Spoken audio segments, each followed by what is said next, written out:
नमस्कार दोस्तों, आप देख रहे हैं सरकारी जॉब भर्ती और मैं हूं हेमंत साहू। दोस्तों, आज के जो टॉपिक देखने वाले हैं भृत्य भर्ती परीक्षा 2022 का है, भाग नंबर 14 है। ठीक है, इससे पहले मैंने 13 वीडियो ऑलरेडी यूट्यूब पर अपलोड कर दिया है। दोस्तों, अगर वीडियो को देखना चाहते हो तो फिर मेरे चैनल पर जाना, वहाँ से जो प्ले लिस्ट का ऑप्शन है वहाँ पर देख सकते हो। प्यून का एक प्ले लिस्ट बना है जिसमें पूरा 14 वीडियो अपलोड कर दिया हूँ इसमें। ठीक है, और साथ ही उसमें सिलेबस भी अपलोड कर दिया हूँ। तो दोस्तों, आज का जो टॉपिक है बहुत महत्वपूर्ण है। इसमें 40 क्वेश्चन देखने वाले हैं, साथ ही इसके कुछ का डिटेल भी देखने वाले हैं। तो फिर अगर चैनल पर नए हो तो चैनल पर बने रहे, अगर वीडियो पर नए हो तो चैनल को सब्सक्राइब करके बेल आइकन को जरूर दबा देना। साथ ही इस वीडियो का अगर आपको फ्री पीडीएफ चाहिए तो टेलीग्राम चैनल पर ज्वाइन करना पड़ेगा, वहां से आप लोग फ्री पीडीएफ डाउनलोड कर सकते हो। चलते हैं वीडियो की तरफ। आप लोगों के लिए जो होमवर्क दिया था उसको हम पर देख लेते हैं। क्या बोला यहाँ पर, किसी संसद सदस्य की अयोग्यता के संदर्भ में निर्णय कौन करता है। तो कोई भी अगर संसद का सदस्य है, चाहे विधानसभा में हो, चाहे लोकसभा में, चाहे राज्यसभा में, तो इसके जो अयोग्यता का जो संदर्भ में रहता है, यानी कि अयोग्यता ठहराने का काम कौन करता है, तो इसका जो आंसर आ जाएगा वहाँ राष्ट्रपति करता है। दोस्तों, यहाँ जो है राज्यसभा और लोकसभा के लिए है। ठीक है, उसके बाद आज का जो पहला क्वेश्चन देखते हैं यहाँ पर, छत्तीसगढ़ में प्रबल योजना की शुरुआत किस स्थान से की गई है। बहुत ही अच्छा है कि छत्तीसगढ़ सरकार की तरफ से एक योजना है। कौन सा योजना है, जिसका नाम है प्रबल योजना। तो प्रबल योजना जो है कौन से स्थान से शुरुआत किया गया है। ऑप्शन है बस्तर है, कोरबा है, दुर्ग है और कांकेर है। तो इसका जो आंसर आ जाएगा वहाँ कोरबा जिले से शुरुआत किया गया है। दोस्तों, यहाँ पर मैंने टिप करके अतिरिक्त पॉइंट भी लिख दिया है कि 13 जुलाई 2019 को कोरबा से प्रारंभ किया है। कब से प्रारंभ किया है, 13 जुलाई 2019 से प्रारंभ किया है कोरबा से। और इसका उद्देश्य क्या है कि छत्तीसगढ़ राज्य के बच्चों को कुपोषण की समस्या से निजात दिलाना एवं राज्य में कुपोषण दूर करना है। यानी कि राज्य में जो कुपोषण से शिकार बच्चे हैं उसको जो है सुधार करना है, और साथ ही जो कुपोषण का जो बीमारी है या फिर कुपोषण का जो समस्या है उसे हल करना है। दूसरा प्रश्न है, छत्तीसगढ़ राज्य में दीदी बैंक का प्रारंभ किस जिले से हुआ है। बहुत ही अच्छा प्रश्न है कि दीदी बैंक का जो प्रारंभ है वहाँ कौन से जिले से हुआ है। ऑप्शन है दुर्ग जिले से, कबीरधाम जिले से, या राजनांदगांव जिले से, या कांकेर से। तो इसका जो आंसर आ जाएगा वहाँ राजनांदगांव जिले से हुआ है। ठीक, राजनांदगांव जिले हुआ है। दोस्तों, एक चीज़ और है, आप लोगों को अगर एमसीक्यू के अगर माध्यम से आप जानना चाहते हैं तो इसी का जो है आपको करना क्या है, मैं जो पढ़ रहा हूँ ऑप्शन और प्रश्न, तो आपके पास जो है समय मिल जाता है। ठीक है, तो आप जो है अपने हिसाब से कॉपी में एक बार नोट कर लेना, और लास्ट में कितना सही हुआ है वो हमें कमेंट करके जरूर बताना। ठीक है, यहाँ पर प्रश्न क्या बोला गया है कि दीदी बैंक का जो प्रारंभ है वो कौन से जिले से किया गया है, तो राजनांदगांव जिला से किया गया है। तीसरा प्रश्न है कि सर्वाधिक मात्रा में नीलगाय किस अभयारण्य में पाया जाता है। तो छत्तीसगढ़ में कितना अभयारण्य है, 11 अभयारण्य है, जिसमें से नीलगाय जो है किस अभयारण्य में सर्वाधिक मात्रा में पाया जाता है। इसका जो आंसर आ जाएगा यहाँ पर ऑप्शन है सेमरसोत है, गोमर्दा है, बादलखोल है, तमोर पिंगल है। इसका जो आंसर आ जाएगा वहाँ सेमरसोत अभयारण्य में पाया जाता है, और यहाँ जो है बलरामपुर जिला में है।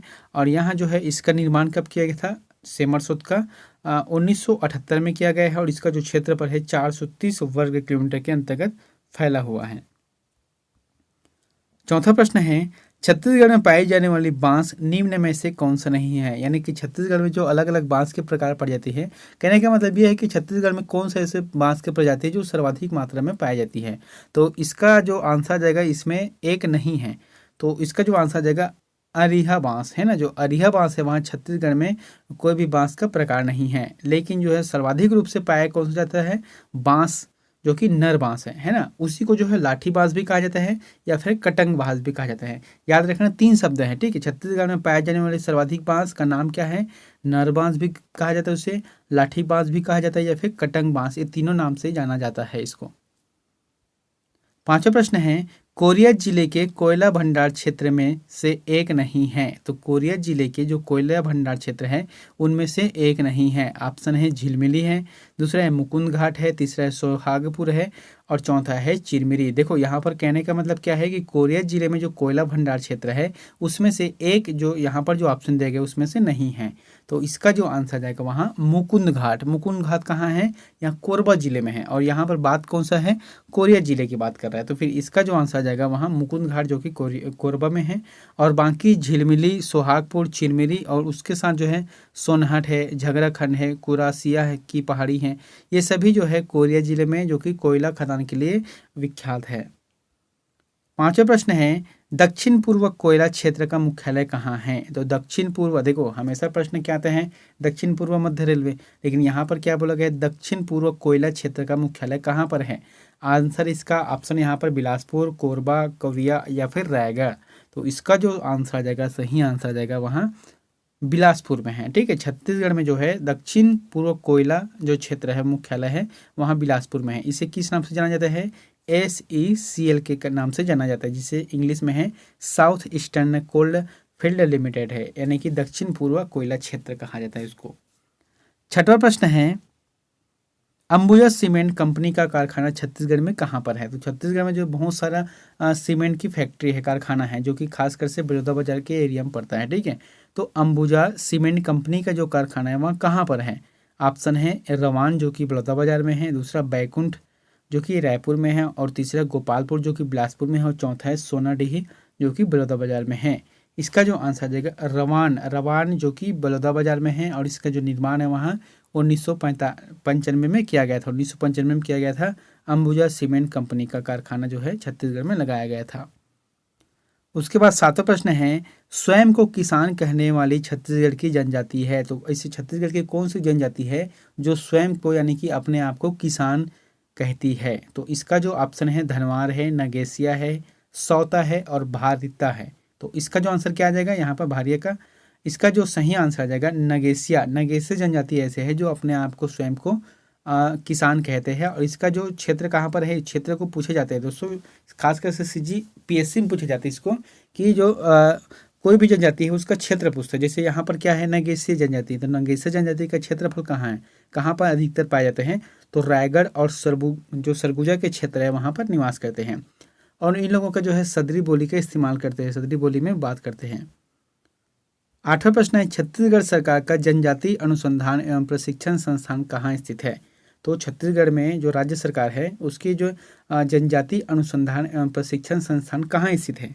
यहाँ पर ऑप्शन दिए गए हैं जगदलपुर में है, कांकेर में है, सरगुजा में है या फिर रायपुर में है। इसका जो आंसर आ जाएगा वहाँ रायपुर में है। ठीक है, रायपुर में है जनजाति अनुसंधान एवं प्रशिक्षण संस्थान। नौवां प्रश्न है किस जनजाति गीत जिसे विशुद्ध हल्बी गीत के रूप में जाना जाता है। तो किस जो जनजाति गीत है जिसे विशुद्ध हल्बी गीत के रूप में जाना जाता है। तो हल्बी गीत के रूप में किसे जाना जाता है, और यह भी जो है विशुद्ध है यानी कि शुद्ध रूप से है। यहाँ पर ऑप्शन है रिलो गीत है, छेड़ता गीत है, फाग गीत है या फिर लेंजा गीत है। ये लेंजा आ जाएगा यहाँ पर।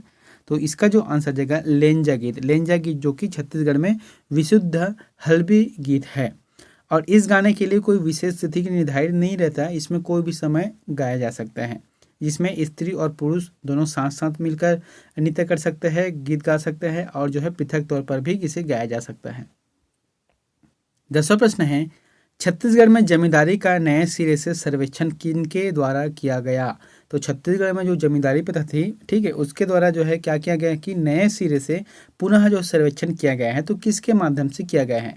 यहाँ पर जो आंसर आ जाएगा वहाँ रिचर्ड टेम्पल के माध्यम से, यानी कि इसी के नेतृत्व में जमींदारी जो प्रथा है उसके नए सिरे से सर्वेक्षण किया गया। 11वां प्रश्न है 1857 में महाविद्रोह का अंतिम शहीद किसे कहा जाता है। जो पूरे देश में 1857 का क्रांति चला है उसमें छत्तीसगढ़ ने भी अपना बढ़ चढ़ के हिस्सा लिया था। तो उसमें जो है अंतिम शहीद किसे कहा जाता है। तो किसे कहा जाता है अंतिम शहीद, हनुमान सिंह है, सुरेंद्र साय है, वीरनारायण सिंह है या फिर बृजमोहन सारथी। इसका जो आंसर जाएगा सुरेंद्र साय को कहा जाता है। दोस्तों इसके बाद हम देख लेते हैं कि संबलपुर के ये जमींदार थे कौन, सुरेंद्र साय। और इसका जो है 1864 में असीरगढ़ के किले में इसे बंद कर दिया था। कहाँ पर, असीरगढ़ के किले में 1864 में इसे बंद कर दिया था। और 1884 में इनकी मृत्यु हो गई, यानी कि 20 साल के बाद मृत्यु हो गई। 11वां प्रश्न है छत्तीसगढ़ी व्याकरण में बहुब्रीहि समास का उदाहरण है। तो बहुब्रीहि समास का उदाहरण कौन सा है। यहाँ पर ऑप्शन है सतमासा, रुख, घर पिछू या फिर ललहू बादड़। तो इसका जो आंसर क्या आ जाएगा, इसका जो आंसर आ जाएगा सतमासा। दोस्तों यहाँ पर जो है इसका अर्थ पहले देख लेते हैं सतमासा के क्या होता है। इसको मैं छत्तीसगढ़ी में बताता हूँ जो कि अच्छा रहेगा, ठीक है। जैसे कि सतमासा काला कथे है ना, एमे जो है 7 महीना के गर्भ के बाद जन्म लेवैया लड़का। देखो जैसे कि 9 महीने में क्या होते बच्चा जन्म होते, ठीक है। 7वां महीना दवा खिलाते। लेकिन 7वां महीना में ही अगर बच्चा के जन्म हो जाते ओला कथे 7 मासा कथे। तिक्कर से एकर आंसर आ जाही 7 मासा, है ना। जैसे कि इसमें उदाहरण क्या लिख दो यहाँ पर कि जिस समासिक पद का कोई पद प्रधान नहीं होता, यानी कि पहला पद या फिर दूसरे पद कोई प्रधान नहीं है, यहाँ जो तीसरे शब्दों को इंगित करता है उसे ही कहा जाता है बहुब्रीहि समास कहा जाता है, जो कि आंसर जगह 7 मासा, यानी कि 7वां महीना में जे बच्चा के जन्म हो जाते वाला बोलते 7 मासा बोलते। 12वां प्रश्न है करतब दिखाने वाला या दिखाने वाली का छत्तीसगढ़ी में कहा जाता है। जैसे कि करतब दिखाते हैं, ठीक है, गाँव में जाकर जैसे कि 2 डंडे के बीच में रस्सी है उसमें चलते हैं या फिर थाली को अलग अलग काम करते हैं, तो ऐसे जो क्रिया करते हैं उसे क्या कहा जाता है। ऑप्शन है जादूगर कहा जाता है, डंचगहा या फिर डंचगी कहा जाता है, खेल वाला कहा जाता है, फिर इनमें से कोई नहीं।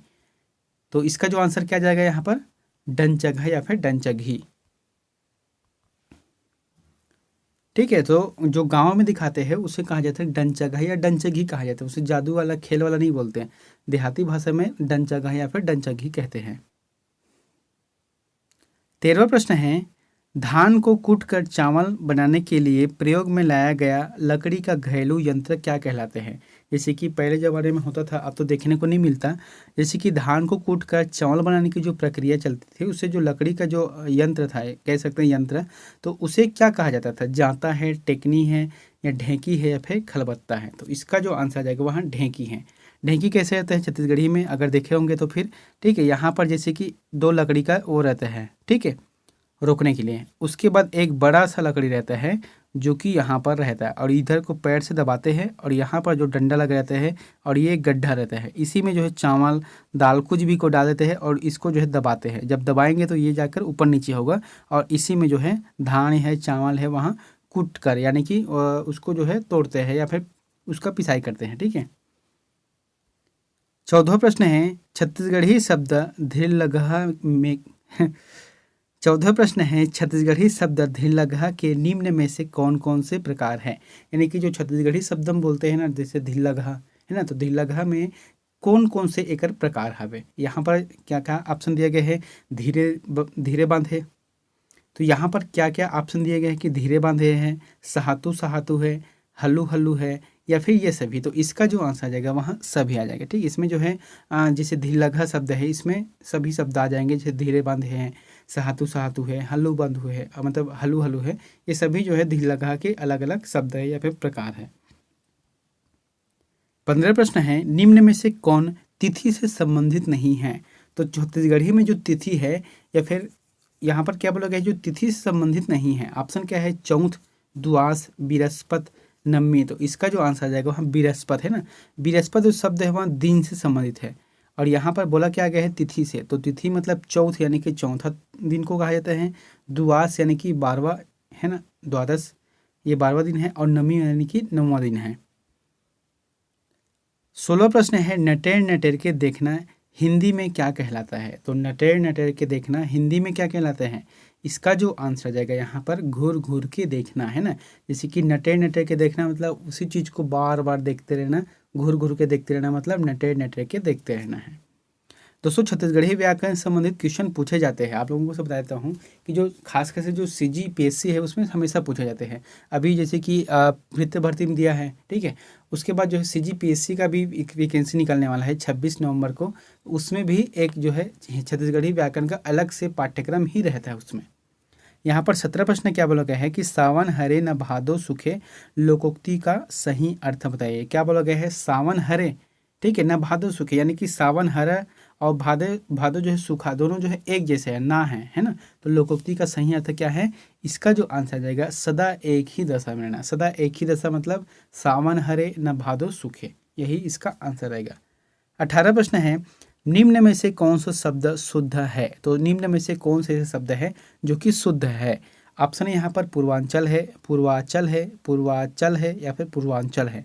इसका जो आंसर आ जाएगा वहाँ फोर्थ रहेगा, ठीक है। यहाँ पर समझना जो पूर्वा फिर अम की मात्रा इसी में रहेगा, उसके बाद चल आ जाएगा पूर्वांचल। 19वां प्रश्न है मेरे को तुम्हारा काम पसंद है वाक्य में किस अंग में अशुद्धि है। यानी कि कौन सा शब्द है, अंश है जिसमें अशुद्धि है।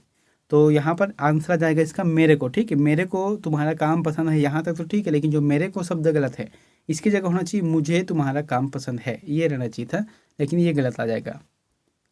20वां प्रश्न है 100 रुपये सधन्यवाद प्राप्त हुए वाक्य का शुद्ध रूप है। तो क्या बोला यहाँ पर, 100 रुपये सधन्यवाद प्राप्त हुए हैं वाक्य का शुद्ध रूप है। तो इसका जो शुद्ध रूप क्या आ जाएगा, दूसरा आ जाएगा। ठीक, यहाँ पर जो है 100 रुपये प्राप्त हुए धन्यवाद, ये जो आंसर रहेगा सही रहेगा, लेकिन 100 रुपये सधन्यवाद प्राप्त हुए ये गलत है। 21वां है जहाँ बिना कारण के कार्य का होना पाया जाए वहाँ कौन सा अलंकार होता है। यानी कि कोई भी कार्य है, ठीक है, बिना कार्य किए अगर कोई भी काम हो जाता है, ऐसे कारण पाते हैं, तो उसके लिए कौन सा अलंकार है। यहाँ पर आ जाएगा विभावना अलंकार आ जाता है। विभावना अलंकार में ये सब चीज़ होता है, जैसे कि बिनु पग चले सुने बिनु काना कर विदु कर्म करे विधि नाना। यानी कि बिना पग यानी बिना पैर के वहाँ चलता है और बिना कान के सुनता है और बिना कर्म के कार्य करता है और अलग से विधि विधि नाना, है ना, बहुत सारे कार्य करते हैं। 22वां प्रश्न है पंचांग किस समास का उदाहरण है। जो पंचांग शब्द है वह कौन सा समास का उदाहरण है। पंचांग में एक चीज़ याद रखना, पंचांग यानी कि 5 बोला है। जब अंकों वाली संख्या आता है या फिर संख्या आता है तो इसका जो आंसर जाएगा वहाँ द्विगु समास आता है। जैसे कि संख्या वाला कोई भी शब्द आता है वहाँ द्विगु समास है। नशीला शब्द में प्रत्यय है, तो नशीला जो शब्द है इसमें प्रत्यय कौन सा है, प्रत्यय और उपसर्ग, उपसर्ग और प्रत्यय, है ना। इसको जो समझना, जो उपसर्ग रहता है वहाँ हमेशा आगे लगता है और प्रत्यय हमेशा पीछे लगता है। तो नशीला शब्द में ईला शब्द आ जाएगा जो कि नशीला का आंसर रहेगा। 24वां प्रश्न है कौन सा शब्द विदेशी भाषा से नहीं आया है। तो यहाँ पर जो 4 ऑप्शन दिया गया है कबड्डी, साबुन, शादी और ट्रेन, जो कि एक इस भाषा ऐसा है, एक शब्द ऐसा है जो कि विदेशी नहीं है, देसी है। इसका जो आंसर जाएगा वहाँ कबड्डी। कबड्डी जो शब्द है वहाँ देसी शब्द है, बाकी जो विदेशी शब्द है। 25वां प्रश्न है सातवाहन वंश का संस्थापक कौन था। बहुत अच्छा प्रश्न है। जो सातवाहन वंश हुए दक्षिण भारत के साइड, उसमें जो है उस वंश के संस्थापक कौन हुए हैं। इसका जो आंसर जाएगा यहाँ पर ऑप्शन दिया गया है सिमुख है, सातकर्णी है, या गौतमी पुत्र सातकर्णी है, या फिर वशिष्ठ पुत्र श्रीपुलमावी है, श्रीपुलमावी है। इसका जो आंसर जाएगा वहाँ सिमुख आ जाएगा। ठीक है, सिमुख आंसर सही रहेगा। 26वां प्रश्न है नागानंद रत्नावली एवं प्रियदर्शिका नाटकों के नाटककार थे। तो जो है क्या क्या लिखा है यहाँ पर, नागानंद है, रत्नावली है और प्रियदर्शिका जो नाटक है उसके नाटककार कौन थे। ऑप्शन है बाणभट्ट है, विशाखदत्त है, वात्स्यायन है, या फिर हर्षवर्धन। इसका जो आंसर जाएगा वहाँ हर्षवर्धन आ जाएगा। 27वां प्रश्न है भारत में बीबी का मकबरा स्थित है। तो कौन से स्थान पर स्थित है बीबी का मकबरा। इसका जो ऑप्शन है वहाँ हैदराबाद है, सिकरी है, औरंगाबाद है, या फिर बीजापुर। बहुत ईजी प्रश्न है। इसका जो आंसर जाएगा वहाँ औरंगाबाद, औरंगाबाद में है बीबी का मकबरा। दोस्तों इसके बारे में हम देख लेते हैं। बीबी के मकबरे का जो निर्माण है वहाँ मुगल बादशाह औरंगजेब ने कराया था, और जो है यह कब कराया था, अंतिम जो 17वीं शताब्दी में कराया था। जो 17वीं शताब्दी का अंतिम वर्ष चल रहा था उसी में करवाया था। 28वां प्रश्न है लॉर्ड वेलेजरी की सहायक संधि को स्वीकार करने वाला पहला मराठा सरदार था। तो लॉर्ड वेलेजरी की जो सहायक संधि कब है, 1798 में। तो इस समय जो है मराठा शासन भी हुए थे। तो कौन से मराठा शासक ने इसे स्वीकार किया था। हालांकि बहुत से राज्यों ने कर लिया था लेकिन मराठों ने नहीं कर रहा था, लेकिन कौन से मराठा है जिन्होंने स्वीकार किया है। इसका जो आंसर आ जाएगा पेशवा बाजीराव द्वितीय, पेशवा बाजीराव द्वितीय ने स्वीकार किया है। 29वां प्रश्न है निम्नलिखित में से कौन सा युद्ध था जिसने भारत में ब्रिटिश प्रभुत्व का प्रारंभ किया है। यानी कि कौन सा ऐसे निर्णायक युद्ध था जिसमें भारत में ब्रिटिश जो सरकार है उसका प्रभुत्व स्थापित हो गया है। इसका जो आंसर जाएगा वहाँ प्लासी का युद्ध। प्लासी का युद्ध जो है जून 1757 में लड़ा गया है ना, जून 1757 में लड़ गए हैं। और बक्सर का युद्ध जो है 1764 में लड़ा गया है, जिसमें जो है प्लासी का युद्ध ऐसा युद्ध था जिसमें ब्रिटिश प्रभुत्व का प्रारंभ हो गया। 30वां प्रश्न है स्वतंत्रता प्राप्ति के समय महात्मा गांधी थे। जिस समय स्वतंत्रता प्राप्ति हुए थे उस समय महात्मा गांधी क्या थे। ऑप्शन है कि कांग्रेस कार्य समिति के सदस्य थे, दूसरे कांग्रेस के सदस्य नहीं थे, तीसरा है कांग्रेस के अध्यक्ष थे, चौथा है कांग्रेस के महासचिव। इसका जो आंसर आ जाएगा वहाँ कांग्रेस के सदस्य नहीं थे। उस समय जो कांग्रेस के सदस्य नहीं थे महात्मा गांधी का सिर्फ एक ही उद्देश्य था। यहाँ जो कांग्रेस पार्टी है वहाँ सिर्फ देश को आज़ादी दिलाने के लिए बनाया गया है।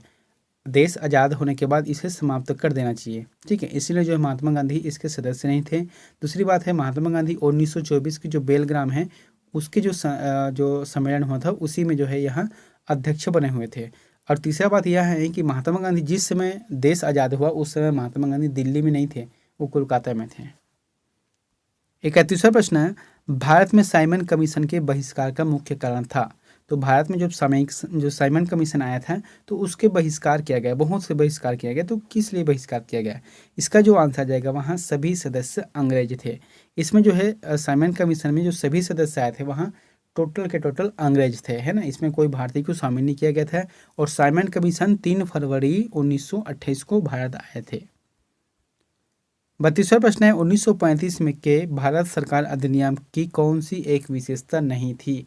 तो 1935 में जो भारत शासन अधिनियम लाया गया था उसमें एक विशेषता नहीं थी।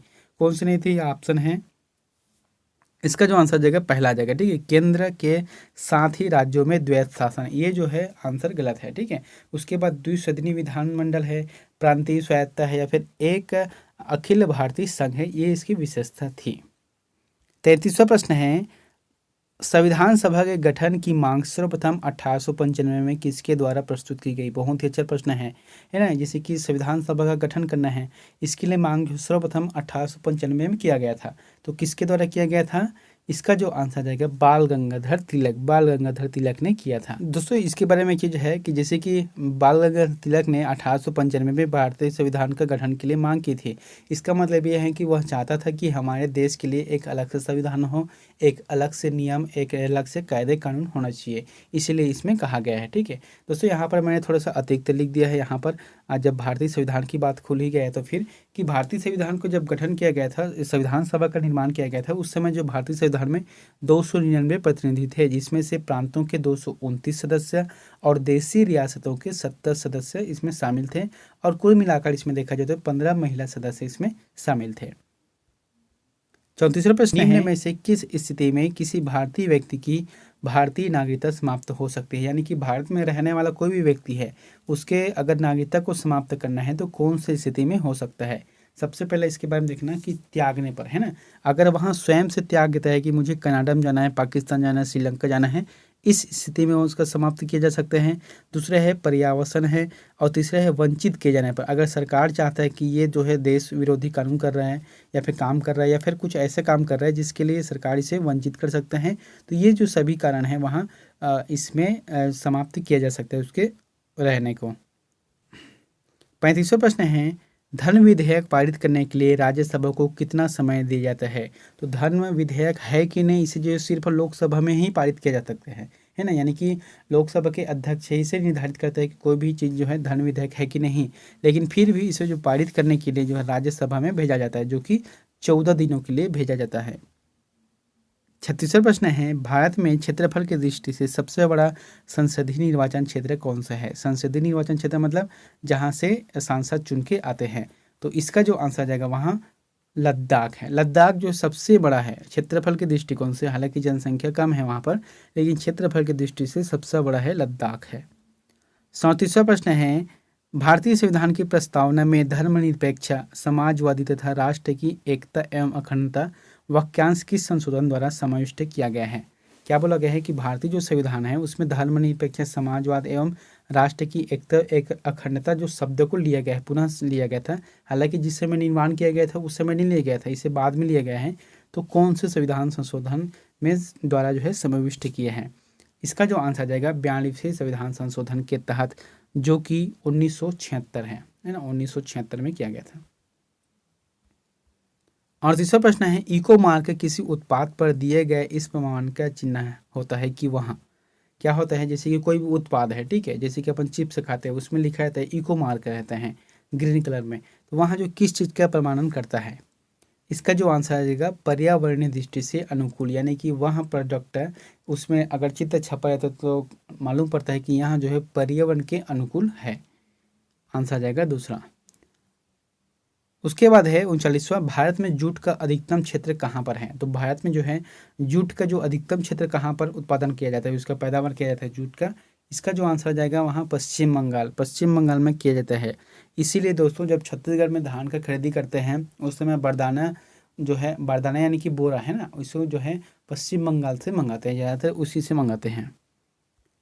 40वां प्रश्न है, भागीरथी और अलक नंदा गंगा में कहाँ पर मिलती है? बहुत ही अच्छा प्रश्न है कि भागीरथी और अलकनंदा गंगा में कहाँ पर मिलती है। दोस्तों यहाँ जो ऑप्शन है, यहाँ जो प्रश्न है आपके लिए एक होमवर्क है, तो इसका जो आंसर हमें कमेंट बॉक्स पर जाकर जरूर बताना है। क्या बोल रहा है कि भागीरथी और अलकनंदा गंगा में कहाँ पर मिलती है? इसका जो ऑप्शन है यहाँ पर कर्णप्रयाग है, रुद्रप्रयाग है, गंगोत्री या फिर देवप्रयाग है। तो देवप्रयाग यहाँ पर आ जाएगा। तो इन चारों में से ये बताना है आपको कि इसका आंसर सही कौन सा है। तो दोस्तों इस तरीके से आज का जो टॉपिक वहाँ कंप्लीट होता है, और वीडियो पर बने रहना। इसके बाद जो गणित का वीडियो आएगा जो कि काफ़ी इंपॉर्टेंट होगा, ठीक है दोस्तों। अगर राष्ट्रीय करंट अफेयर आपको देखने हैं, नेशनल करंट अफेयर, सिर्फ नेशनल करंट अफेयर का, तो हमारे एक और चैनल है हिंदी अपडेट बाय हेमेंद्र, आप इसको भी सब्सक्राइब करना, ठीक है। मिलते हैं नेक्स्ट वीडियो में एक नई जानकारी के साथ। Thank you.